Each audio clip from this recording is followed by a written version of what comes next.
The pressure on new Secretary of Education Betsy DeVos has not simply evaporated because she was confirmed. In this video, you're going to see her attempting to get into a middle school and having a little bit of trouble with it because of a number of protesters. Take a look at this. She does not represent anything that they stand for. Keep giving money to senators and buying your way to the position.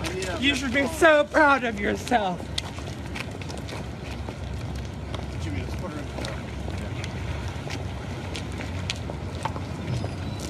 Go back. Shame! Shame! Shame! Shame! Shame!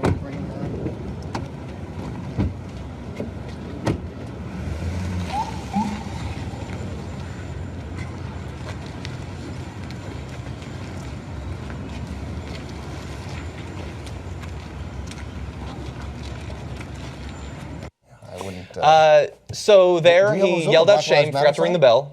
Oh, is that what he was holding? I didn't know. What's that? Was he holding a Black Lives Matter sign? I wasn't able to read it, unfortunately. I think we got the video off of Twitter. It's a little bit low resolution. That was a nice steady cam work, though. That was pretty nice. That was pretty good. They're following it very smooth. ABC, you know. Yeah. I wonder if he's got a DJI mobile. There you go. That's a free plug there. Didn't even take Kellyanne Conway. Now I have one. Oh, really? Yeah. Nice. We're going to have to talk then. You got the NDF board under it? Oh, I sure do. Yeah, good. Yeah. Okay, that's enough. So DeVos was slated to attend Jefferson Middle School Academy, a public school in the district. She was initially blocked from her planned entrance to the school and eventually used a side door. There you go. In that first video, it looks like it's one guy who's correctly pointing out that she got her position because she and her family has donated $200 million to Republican politicians and think tanks over the past few decades. But there were actually a lot of other people as well. Why don't we roll this next video? What do we do? Stand up, fight back! When students are under attack, what do we do? Stand up, fight back! When students are under attack, what do we do? Stand up, fight back! You're seeing they're very peaceful.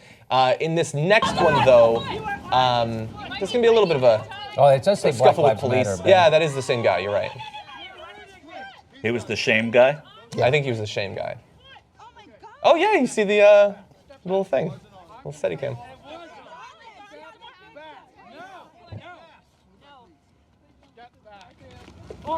Don't push me. Oh, look at this. We got a little... It's getting a little rough. Disarm the situation. There are a lot of Black Lives Matter. I think it's laid out, maybe. Don't let this car Oh, this is through. funny. Wow, yeah, they're playing with fire, like you said. That guy looks like he's That's a woman. If you're letting Betsy DeVos in this public school, you're complicit. Your kid's future. Black and brown. Pitbull over there, Fun black futures. nice, cute dog. Yeah, very cute dog. The Secretary of Education's driver did the worst job of getting ready to take her out of there, by the way. He had to go into that parking lot, turn around, back out, and then, Yeah, that's right, and then go down this little street with No, all it's these like people. it's literally it's like more bungled incompetence. Like I mean, it's not like a normal driver. Like, Yeah. I think that with one thing that occurred to me there was that I would say that they're, especially given what we've seen, but like it's incredible, well handled by police. Everybody, I don't That's mind. true. I don't mind grabbing, hugging, moving because they didn't arrest him. They're just like, Right. I'm going to put you Moving him. over here for 12 seconds. Yeah, and then pepper spray him. you can Yep. then you can No run wherever you punching. want, but I'm going to let that car get by. So you know, right? It seemed.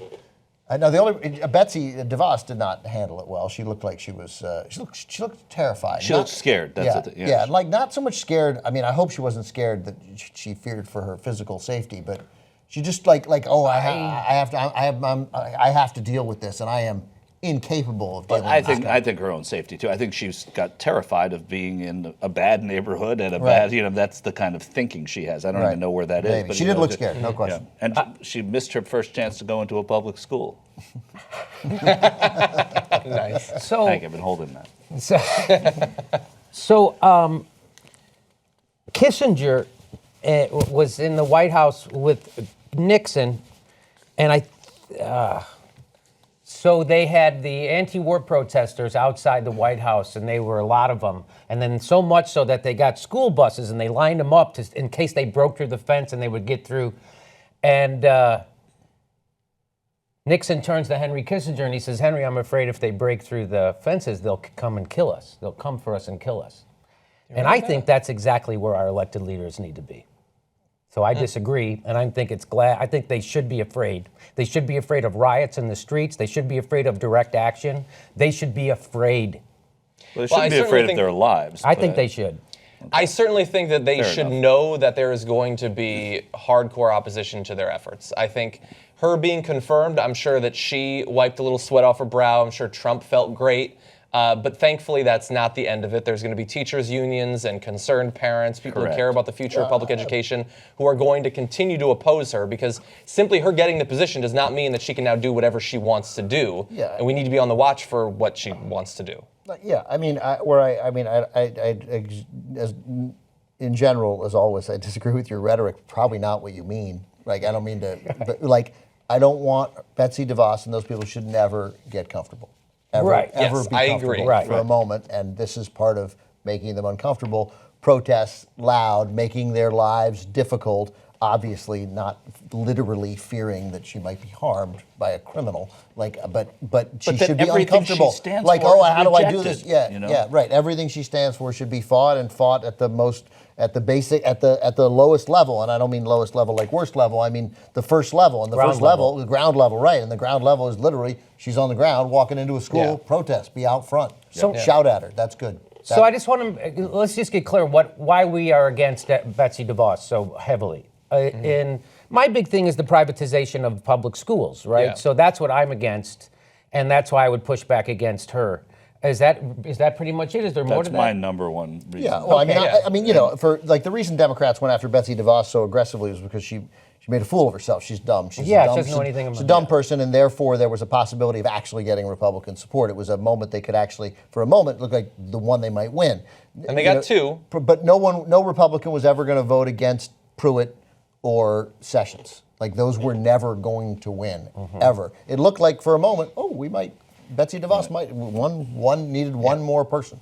So that's the base level of why they did it. I think it's certainly the more liberal Democrats are concerned by that very thing. I think if it were an honest conversation, there could be an honest conversation about school vouchers in this country. But most of the people pushing school vouchers, that's all they want. They would love to privatize public schools. It's not like if I would love to give parents a meaningful choice in place where schools are failing, but I would try like hell to strengthen the public schools that are there, and you can't do one with the other. And Betsy DeVos wants to do one without the other. She just wants to we know what Trump is. We know what Betsy DeVos is. She doesn't want to strengthen public schools. No. She thinks they're a lost cause. They're failing, and doesn't care about the people who are in those public schools. She's never shown a moment where she cares to understand it or read about it in any way. So yes, that's why we object That's to Betsy DeVos. when she was nominated by Trump. I think that was my first inclination. This is somebody, but you expect that. You expect Trump's nomination. And first of all, Betsy DeVos and Donald Trump and a lot of the people in their group have absolute contempt for the Department of Education in the first place. So you wouldn't, as you didn't want Trump, who has contempt for the way Washington, the government works, or DeVos, who has contempt for the way the department works. That was why I was upset day one. Then what Ben said is true. I've never seen anything like that confirmation. Yeah, that was I've never something. seen anybody up for that. Yeah, I know. And the danger, the federal government has very little say over education in this country, right? Barring you pass a No Child Left Behind law. I mean, they want to return it to the state level. Look, it already is. That's where it is. Largely, It's mostly there. Certainly the funding for it, yeah. So, but this is going to embolden already dangerous people to think, okay, I'll find someone like Betsy DeVos in my state, and I'll turn education over to her in this state where there are real damage that can be done. So she is a symbol. There will be no leadership.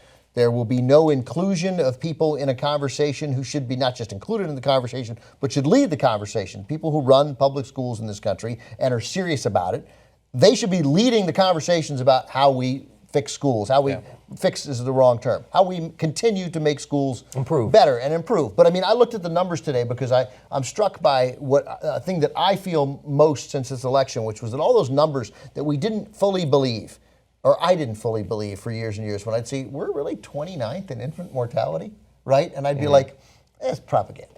propaganda from the America-hating world, right? Like we're 18th in math, or like 36th healthcare. Whatever, everything. They're all true. We're the 27th best country in the world, right? And we've now done something that I thought only really dumb countries would do, which is not elect a conservative. We've done plenty of that. We elected a lunatic, an unhinged guy who's incurious, doesn't care about the world. So I'm so struck by these numbers, and Betsy DeVos is not going to do anything to try to rectify that because that's not what she's worried about. That's not what she cares about. All these people care about is privatizing everything and not wasting public dollars on education. Yeah. Right. Well, go ahead. Privatizing and extracting as much money out of the country as possible. I mean, that's why Ben Carson's head HUD, Rex Tillerson for state. I mean, the reason that DeVos seemed vulnerable was that basically every one of the people who were nominated for a position in Trump's cabinet had one or two of three characteristics. They were incredibly wealthy people. It's like the most wealthy cabinet in the history of our country. They're philosophically opposed to the job that they're required to perform, and they're incompetent. And so you don't often get someone like Betsy DeVos who has all three of those. You have like incompetence and physical opposition, but isn't actually super wealthy like Ben Carson. You have some people like Rex Tillerson who doesn't seem like a stupid person, but he's incredibly wealthy, and he largely wants to do the bidding of, well, we can insert various names there. But she had all three of those, and even she was able to get confirmed. So I just want to, the point I want to make is that what's wrong with what she wants to do and what a lot of people who are even liberal class are into privatizing public education, meaning charter schools. And just so people know, I agree we should have the debate. I disagree with charter schools. 4 out of 5 charter schools perform just as well or worse than the public schools in the same district. And they get to choose. They have no teachers union. They get to pick their kids. They don't have to take care of the handicapped kids. So there's all these benefits. And by the way, what are the qualifications for being a charter school? None. And by the way, my niece taught in a charter school. They took her retirement and it's gone, and there's nobody, and it's gone. The charter school packed up, her retirement's gone. So there's no checks and balances on these. They're private corporations. So what they do is they take money from public education, they give them to a private corporation with very little checks and balances on it. It's a good way to break unions and stuff like that. And then when they don't produce, nobody has to answer. And they don't produce, by the way. They're not producing better results. Right. I have it's funny, but I'm sure it's the same stat then. About half of them do worse. So you said 4 or 5. 4 out of 5. So that makes like 30% of them do the same, right? So even with all of those benefits. Even with all those benefits. So if this were a normal country, you would sit down with the teachers union and the 20% that do better, and maybe we'd figure something out. But there's no reason not to have unionized teachers there. That's just a different way of teaching, and maybe there would be a little thing. We pick students, we get this idea, we work, but it's still part of the system, and these people are included in it. So the numbnuts who are like, oh great, public education's failing in this country, and now you guys are against somebody willing to try something different. No, I'm not willing to try something different when someone who thinks the fun thing to do would just be to blow up public education in this country. Every kid should have a really good free education through at least 12th grade. Yes. And maybe we can push that. And maybe we can push that a little farther. Right. Yeah. Yes. Exactly. Yeah. And so unfortunately we don't have time, but these sorts of the protests are spreading. Jason Chaffetz had like 2,500 people yelling at him to do his job and investigate Trump's conflicts of interest. I don't know if I believe he might have. He left early. Sheldon Whitehouse was greeted by a lawn full of people when he had a quiet dinner meeting, and he had to come out with a bullhorn, and because they were upset he was voting to confirm Trump's cabinet. I saw the video. It was remarkable. Was it? And we've got protests over the repeal of the ACA going on around the country. We've shown some of those videos.